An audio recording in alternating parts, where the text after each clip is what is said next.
Hi friends, we are going to read a book called Seymour, Bleu by Deeter. It is about a cat who is an artist, so I thought it would be fun to read. Seymour, Bleu by Deeter. For days now, Seymour Bleu, the famous artist, had been bewildered. He sat in front of his beautiful, perfectly white as an Arctic summer, new, tightly stretched canvas. White space. His paints were mixed and carefully laid out on his palette. Cool colors together, like moss green and true blue. Warm colors together, like crimson red and daffodil yellow. His pencils were sharpened and his brushes were clean and poised for action. But Seymour Bleu wasn't. He began to pace back and forth across the studio floor because he was completely perplexed about what to draw and paint. He was beginning to lose confidence in himself. Seymour Bleu was afraid he had forgotten how to create. In frustration, he opened the refrigerator door and pulled up a chair. That yummy chocolate cheesecake was certain to make him feel better. Or maybe a little taste of pickled corn, or a lick of artichoke pate, or a sip of limeade. No. The food might be briefly distracting, but he had to find a real solution. A source of inspiration. His garden had always been fertile resource. It was filled with so many colors, alive and buzzing. The warmth of yellow and red parrot tulips, the chill of electric blue delphiniums, the mauve and magenta irises, the purple and rust pansies. Adrift in a sea of viridian, there were so many fragrant shapes and textures, all reaching for the Creuellan sky. But not even Penguin Rock could reveal any answers today.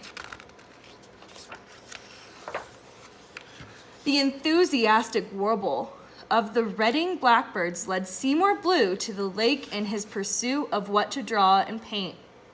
The tangerine amethyst rowboat glided easily through the chartreuse lily pads.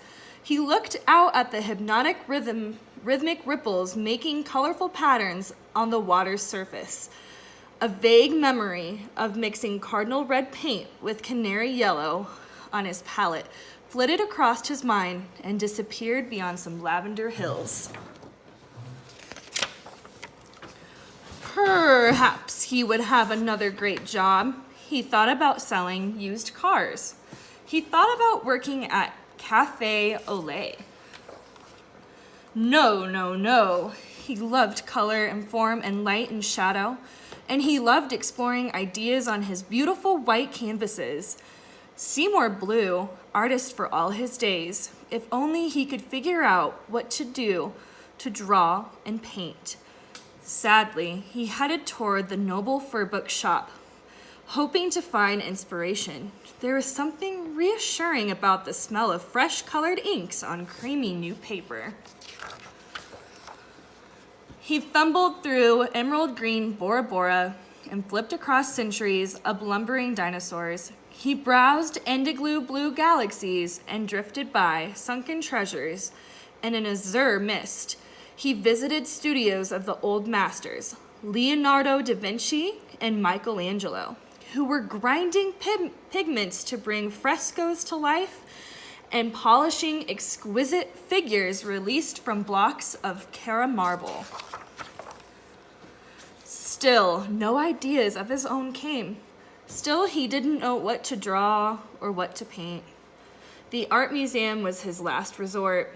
In the past, he always found stimulation and comfort as he strolled from gallery to gallery, embracing the magic, racing through the sculpture garden, and up the stairs to the museum entrance. Seymour Bleu was breathless when he barged through the steel gray revolving door, his hungry eyes darting from painting to painting, full of himself admiration. but he felt like a failure. He hadn't figured out what to draw and what to paint. Dejected, Seymour Bleu walked up the street toward his studio and home. Ivory black clouds hung ominously overhead, and it started to rain, echoing the despair and emptiness he felt in his heart. His studio was dark except for the single solemn size light on his answering machine. Not even one call. Seymour Bleu felt depressed and alone and cold. But as he began to make a fire in the little blue pot-bellied stove, Seymour Bleu heard the bells at the front gate jingle. The heavy, burnt umber studio door burst open, and in marched his close friends. Bobo Steepmetz, Lady Foodles Farfield, Oliver Gardner, and Simone Oakley from Greece, each carrying a platter of bowl loaded with good things to eat. The surprise on Seymour Bleu's face prompted Oliver Gardner to shout out, "What ho, Seymour Bleu, have you forgotten about our dinner party? Didn't you make leek stew?"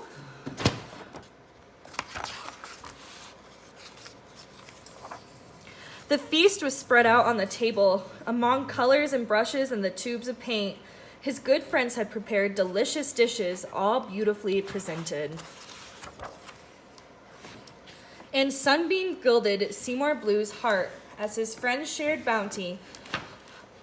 Simone Oakley from Greece slipped her arms into his with a squeeze. Late into the night, the partiers ate and sang and laughed. Encouraged by the warm feelings he shared his guests and touched by their kindness, Seymour Bleu remembered what inspired him most of all, and that was drawing friends close to him. That night, Seymour Bleu dreamed a vision for a new series of paintings. At dawn, he woke with great expectations and leaped from bed in a delirium of happiness. From pencil, guided by a firm grip, onto the milk white canvas, a map constructed to support his vision of color. Seymour Bleu sashayed across the floor, picked up his paintbrush, and began to paint. He did it, guys. All right, that's the end of Seymour Bleu.